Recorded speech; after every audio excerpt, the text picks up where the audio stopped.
여호수아 4장 19절에서 24절 말씀을 나누고자 합니다. 여호수아서 앞에 신명기 끝장인 34장을 보면 모세의 죽음에 대한 기록이 나옵니다.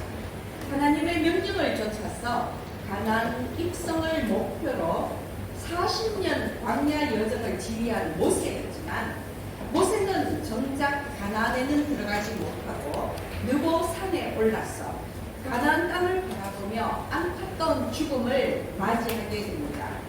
모세는 120세의 일기를 끝으로 벳돌 맞은편에 있는 모압 땅에 있는 골짜기에 장사되었습니다.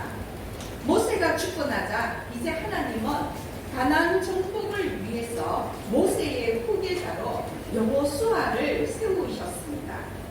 광야 여정의 40년 시대가 끝이 나고 이제는 가나안 정복의 새 시대가 열린 것입니다.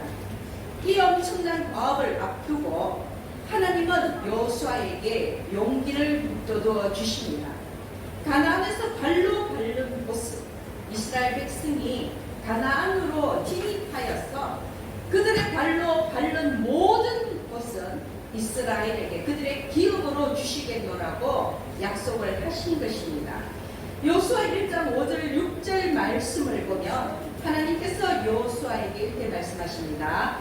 내 평생에 너를 능히 대적할 자가 없으리니 내가 모세와 함께 있었던 것과 같이 너와 함께 있을 것이니라.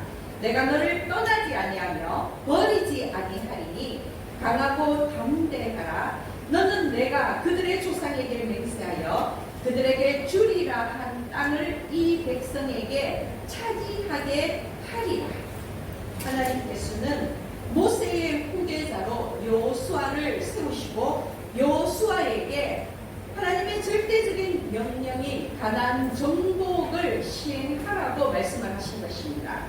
이에 여호수아는 지체 없이 주어진 사명에 착수했습니다. 가나안으로 들어가는 관문이 되는 여리고성을 정복하기 위해서 2명의 정탐꾼을 보내고요. 그리고 전략을 세우고 신속하게 가나안 정복을 위한 모든 준비를 마쳤습니다. 그러나 그들 앞에는 큰 난관이 기다리고 있었습니다. 약속의 땅 가나안을 정복하기 위해서 그 가나안에 들어가기 위해서는 우선 요단강을 건너야 하는 것입니다. 그런데 지금 이스라엘이 가나안으로 들어가는 이 시기는 태양력으로 3월, 4월경인데 이때는 보리 추수가 시작되는 때입니다. 그리고 이어서 5월, 6월에는 밀 추수가 시작됩니다. 그야말로 가나안 땅에 곡식 농사를 지은 그 수확이 일어나는 때인데 문제는 이 시기가 요단강이 범람하는 때라는 것입니다. 평상시에 요단강은요 사람이 수영으로 건널 수 있을 만큼 폭이 좁은 지역도 있었습니다. 그러나 지금 보리 추수가 시작되는 이 3, 4월이 되면 우리가 흔히 성경 속에서 늦은 비라고 얘기하는 이 가나안 땅 팔레스틴 지방에는 봄비가 내립니다. 그런데 엄청난 봄비가 내리며 우기로 접어들고요.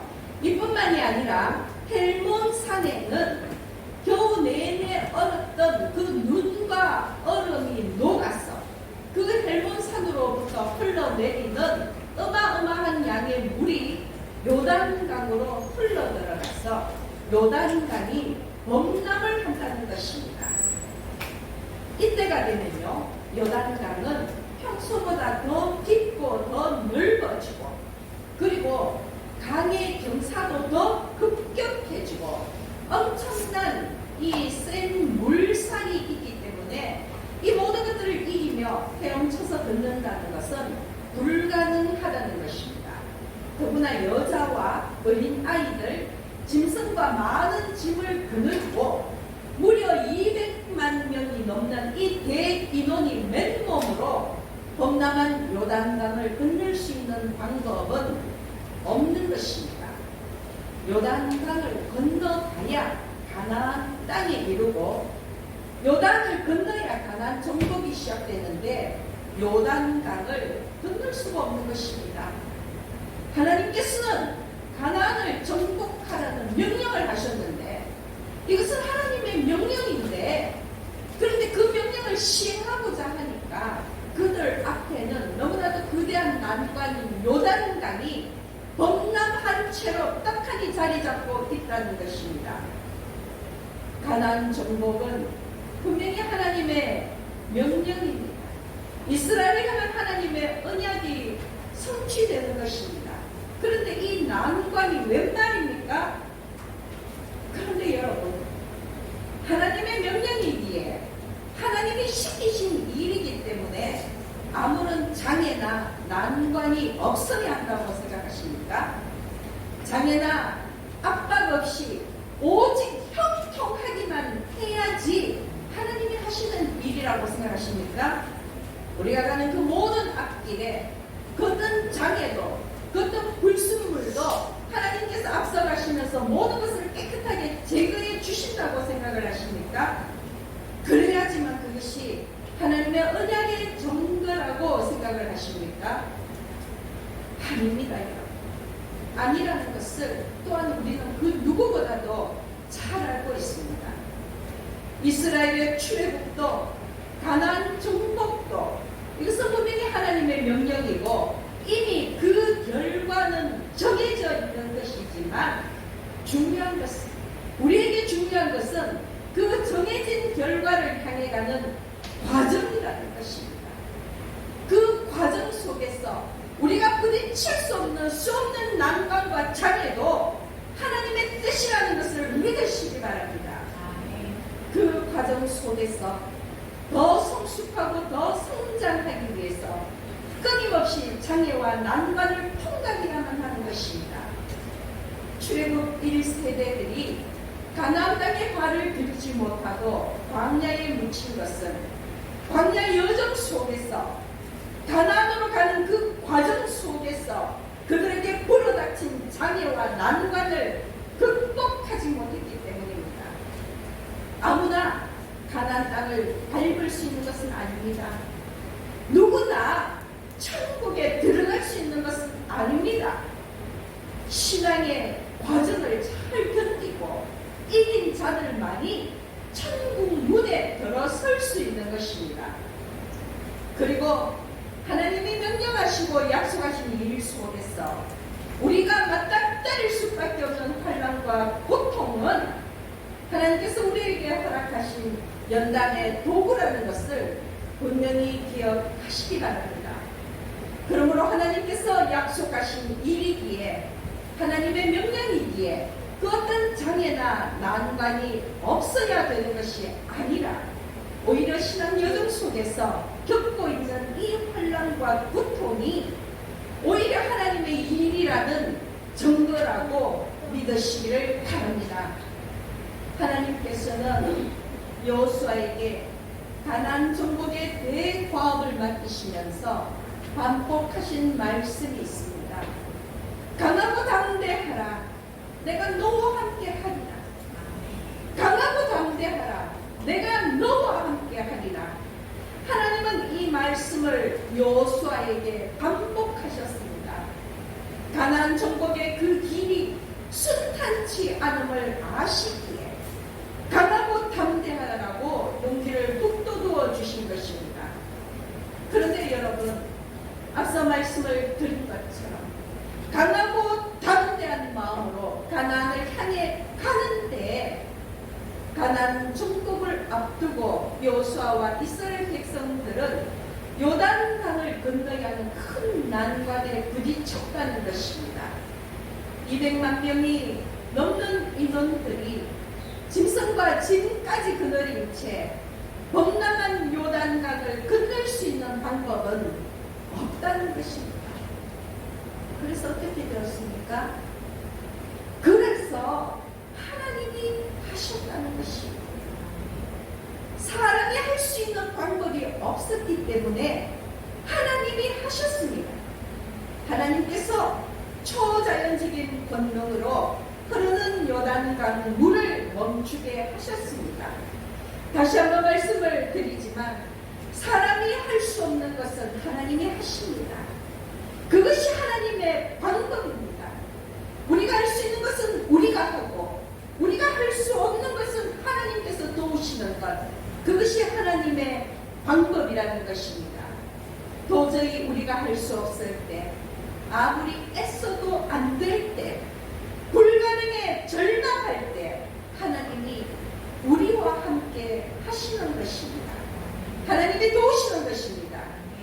하나님은 이스라엘이 그 요단강을 넘어서는, 요단강을 건너가는 그 일에 불가능에 부딪혔을 때에 친히 하나님의 권능으로 그 흐르는 물을 끊으셨습니다.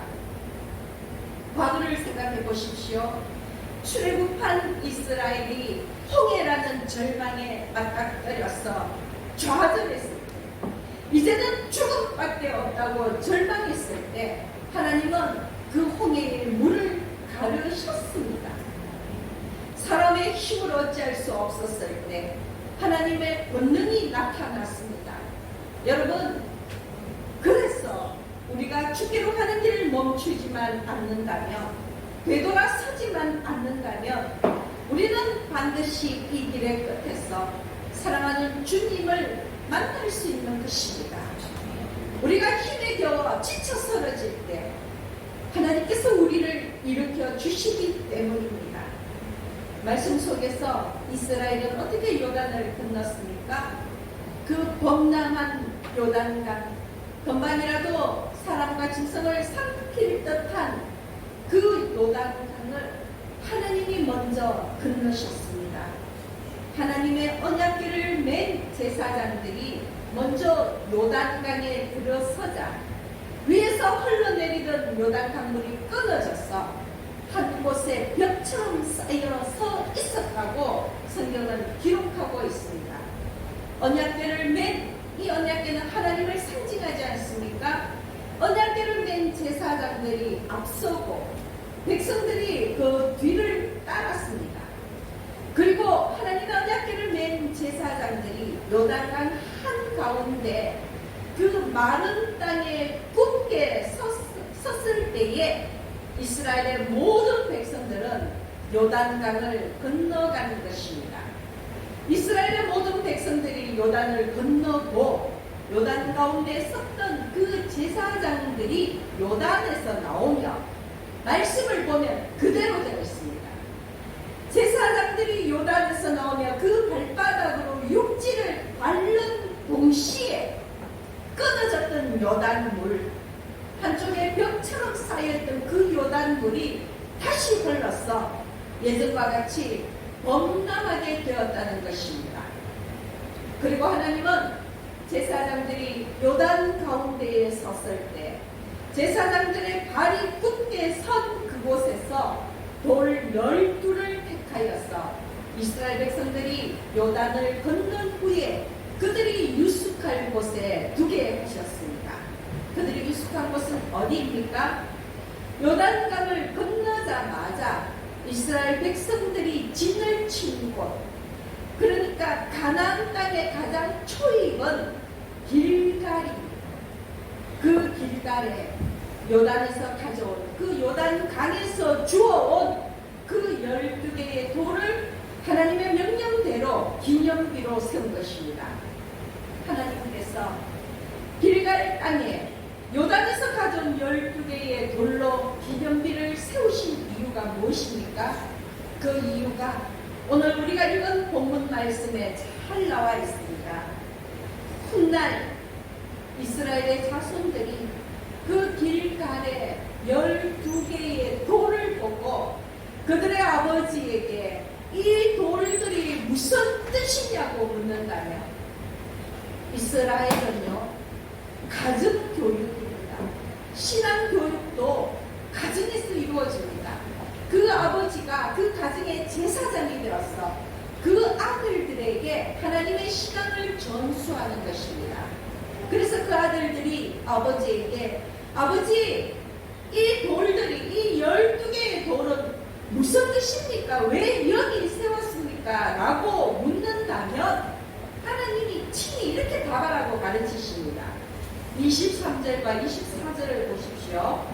너희 하나님 여호와께서 요단 물을 너희 앞에서 마르게 하사 너희를 건너게 하신 것이 너희 하나님 여호와께서 우리 앞에 홍해를 말리시고 우리를 건너게 하심과 같았나니 이는 땅의 모든 백성에게 여호와의 손이 여호와의 능력이 강하신 것을 알게 하며 너희가 너희 하나님 여호와를 항상 경외하게 하려 하심이라 하라. 여러분 23절 24절 이 말씀이 길갈의 12개의 그 돌로서 기념비를 세운 이유입니다. 첫 번째 이유는 이스라엘 백성들에게 하나님의 초자연적인 능력이 나타났다는 것을 알리라는 것입니다.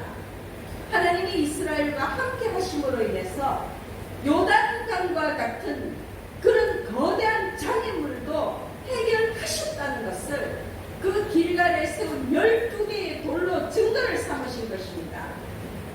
여러분 사실 지금 요단을 건너고 있는 이들은요 여호수아와 갈렙을 제외하고는 모두가 광야에서 태어난 출애굽 2세대들입니다.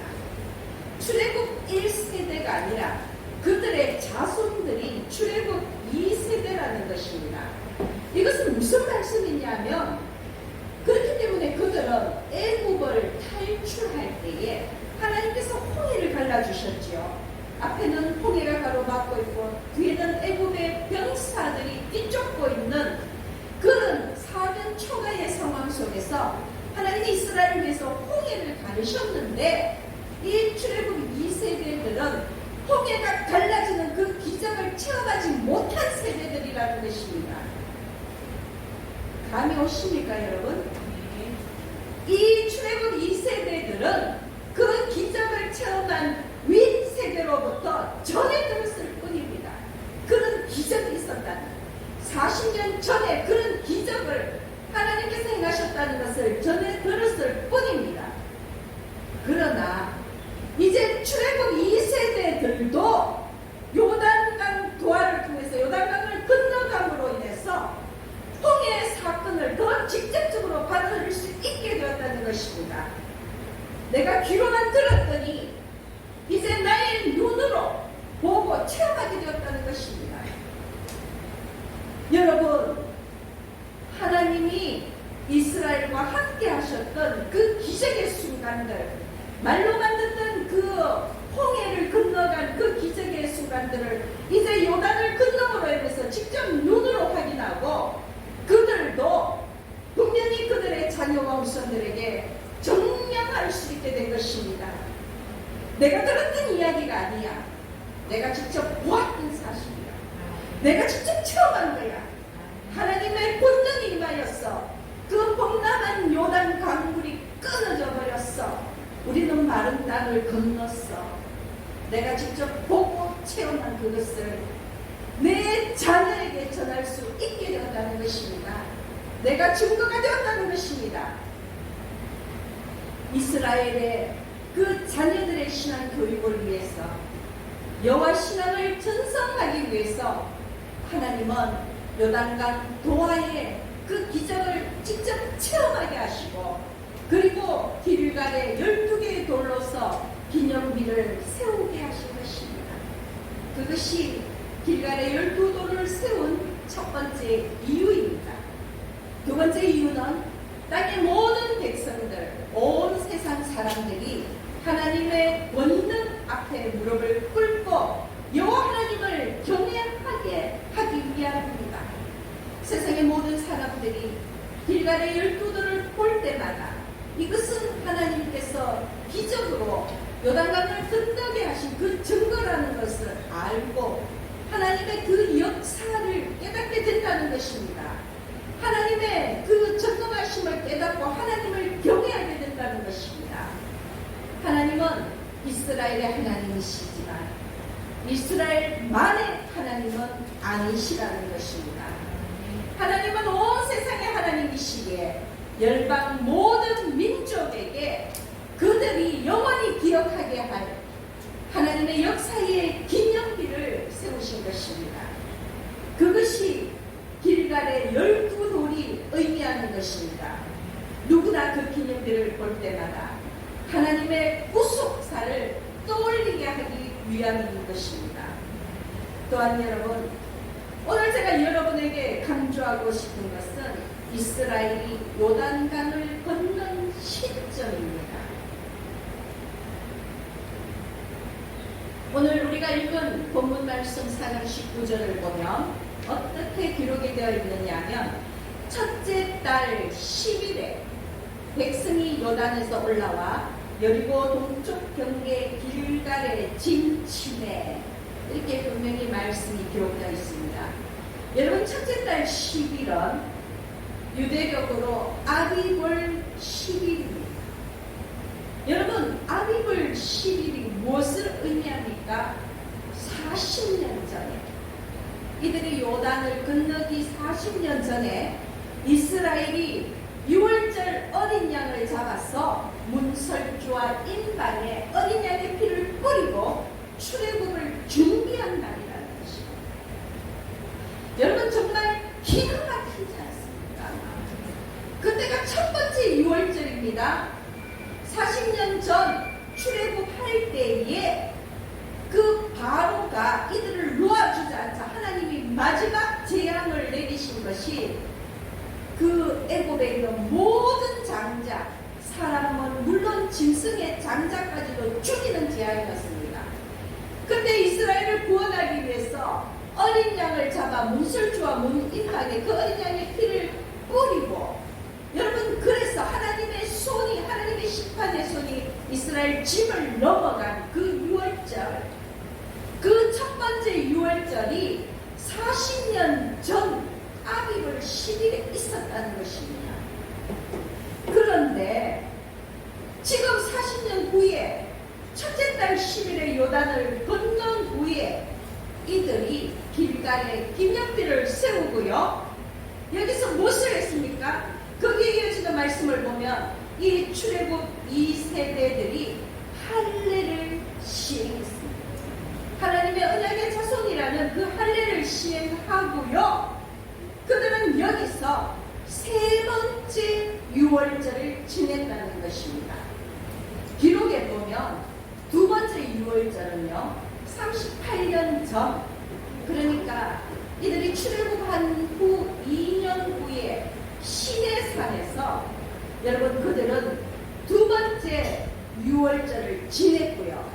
지금 이들이 길갈에서 지내는 이 6월절, 길갈의 기념일을 세우고 할례를 하고 6월절 음식을 나눈 이 세 번째 6월절, 여러분 헷갈리지 마시기 바랍니다.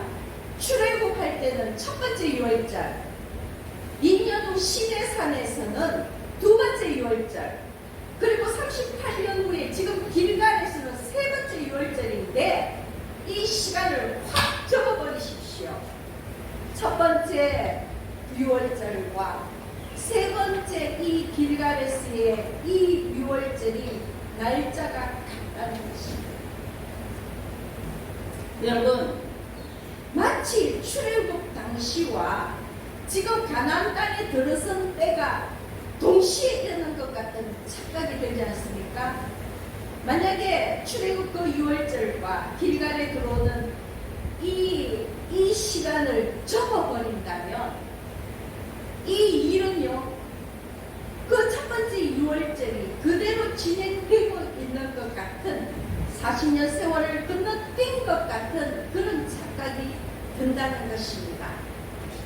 아시다시피 이스라엘이 애굽을 떠나서 가나안에 이르기까지는 무려 40년의 세월이 흘렀습니다. 그러나 우리가 아는 바에 의하면 지리적으로 실상 애굽의 그 람세스에서 오늘 본문에 나오는 이 가나안 땅 길갈에 이르기까지는 보름 정도면 도착할 수 있는 거리라는 것입니다. 출애굽 땅에서부터 길갈에 도착할 때까지 보름이면 올 수 있는 시간을 이들은 40년 동안 광야를 헤맨 끝에 비로소 길갈에 도착했다는 것입니다. 그 이유는 하나님께 불순종했기 때문입니다. 그러나 여러분, 만약 하나님 앞에 순종하였더라면, 원래의 계획대로 순단하였더라면, 지금 40년 전 출애굽 때 시행된 그 6월절 기간이 끝나기도 전에 이스라엘은 길갈에 도착했다는 것입니다. 제가 이 말씀을 읽고 깨달은 이 감동을 여러분들에게 어떻게 전해야 될지 참 깜깜한데요. 40년 전 그 출애굽할 때 그 6월절 시간이 40년을 건너뛰어서 지금 이 길갈에서 이어지고 있다는 것입니다. 하나님의 구속사가 시공간을 초월하여서 통치적으로 연결되고 있다는 것입니다. 그들이 불순종했기 때문에, 하나님 앞에 죄를 저질렀기 때문에 40년 광야를 헤매었지만, 만약에 그렇지 아니하였다면 첫 번째 그 6월절 정말로 그 어린 양의 피로 문설주와 인간에 바르고 그들의 애곡을 탈출해서 곧바로 길갈에 도착했다면, 그 6월절 절기 기간이 끝나기도 전에 그들은 이 길갈에 도착해 있었다는 것입니다. 그러나 40년을 헤맸기 때문에 40년 후에 길갈에 도착했는데, 도착해보니 길갈에 다다르니 그날이 아비벌 10일이었다는 것입니다. 마치 40년 전 출애굽의 그 6월절이 40년 후 길갈의 6월절로 이어지고 있다는 것입니다. 이 40년 세월, 여러분 정말로 마치 하나님의 그 역사의 화살이 관역을 관통하는 것 같은 이 느낌이 오지 않습니까? 그렇습니다, 여러분. 가나안 입성이라는 그 결과는 달라지지 않았습니다. 달성되었습니다. 비록 그 과정은 보름이 아닌 40년으로 늘어났지만, 그 40년의 시간, 정말로 지워버리고 싶은 시간일지 모르지만, 그러나 그 40년의 시간은요, 훈련받고 연단되는 시간이었습니다. 그 40년이 있었음에도 불구하고 출애굽 때의 첫 번째 6월절과 길갈에서의 세 번째 6월절이 연결되어서 하나님의 언약의 말씀이 시공간을 초월하였다는 것, 이것을 여러분 함께 깨닫기를 원합니다. 하나님의 언약은 반드시 이루어집니다. 우리를 향한 하나님의 계획은 반드시 실행됩니다. 보름이 40년이 되었지만 이스라엘을 향한 하나님의 계획이 이루어진 것처럼 하나님의 그 결과는 변함이 없다는 것을 기억하십시오. 그러나 우리는 그 보름이 40년이 되지 않도록 늘 스스로를 경계해야 합니다. 결과는 변하지 않고 결과는 분명하지만 그 과정을 어떻게 살아내느냐 하는 것은 우리의 몫이기 때문입니다. 이스라엘이 홍해를 건넌 것은 죄와 압박으로부터의 구원이라면, 이스라엘이 요단강을 건넌 것은 새로운 시대, 새로운 사명을 위한 출발입니다. 그래서 여호수아는 길갈에 진을 치고 길갈을 가나안 정복의 교두보로 삼았습니다. 이 길갈이라는 지명의 이름이 무엇입니까? 굴리다, 옮기다라는 뜻입니다.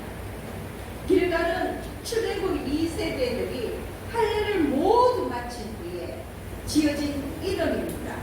그러므로 그 이름의 뜻은 애굽의 수치로부터, 죄와 사망으로부터 옮겨졌다는 뜻입니다. 다시 말씀을 드리면 하나님의 역사가 출애굽 1세대에서 출애굽 2세대로, 하나님의 역사가 구시대에서 새 시대로 옮겨진 것을 이 길갈이라는 이름이 의미하는 것입니다. 가나안 정복이라는 사명을 향해 달려가는 것을 의미합니다. 그리고 이 모든 일들의 증표가 길갈에 세운 12돌입니다. 12개의 기념비입니다. 이스라엘 역사의 기념비이며 하나님의 구속사의 기념비입니다. 여러분, 우리가 처음 이곳에 올라올 때에 우리가 다 알고 있는 저 교회 초입에 저 다리를 건너올 때에 저는 아니 저뿐만 아니라 함께 하신 여러분 모두가 요단강을 건너는 심정으로 왔습니다. 사람이 할 수 없었던 일들이 하나님의 도우심으로 인해서 가능해졌고 이날까지 우리는 하나님의 임재를 체험하며 살고 있습니다. 그러므로 여러분, 우리의 교회는 우리의 자랑이나 업적이 아니라 하나님 임재의 기념이라는 것입니다. 하나님 어떻게 우리와 함께 하셨고 하나님이 어떻게 우리를 도우셨는지 그 증거가 우리 교회라는 것입니다. 우리의 교회가 우리의 신앙의 기념비이고 하나님의 구속사의 기념비라는 것입니다. 그래서 훗날 우리의 자손들이 우리에게 도대체 이 열방교회가 어떤 의미가 있느냐고 묻는다면 여러분, 하나님이 이곳에 열방교회를 세우기 위해서 어떻게 우리를 부르시고 어떤 권능으로 도우셨는지를 알게 하고 믿음을 지키며 하나님을 경외하는 것이 얼마나 큰 영광이요 축복인지를 증거하는 것이 바로 우리 열방교회라고 가르치기를 소망합니다. 우리 교회가 어떻게 부흥하고 성장했는지가 아니라 우리 교회가 사명을 감당하기 위해서 아니 이 패역한 세태 속에서 살아남기 위해서 얼마나 몸부림치며 안간힘을 써왔는지 간증하기를 원합니다. 그래서 우리의 교회는 우리 간증의 기념비가 되기를 원합니다. 우리 열방교회는 주님 다시 오시는 그날까지 하나님과 우리가 동역한 그 증거의 기념비라는 것을 여러분 마음에 새기시기를 소망합니다. 그뿐만 아니라 우리 역시도 우리들 자신도 과거에는 요단강 가운데 버려져 있던 쓸모없고 무익한 돌멩이였으나 이제는 길가에 12돌로 하나님의 기념비로 세워졌음을 깨달으시기를 소망합니다. 우리의 교회와 우리는 하나님 구속사의 기념비입니다. 그러므로 오늘 이 자리에 함께한 우리 모두에게 예수 그리스도의 능력으로 세상을 정복하는 역사가 일어나고 예수 그리스도의 영원한 기념비로 우뚝 서기를 사랑하는 주님의 이름으로 축복합니다.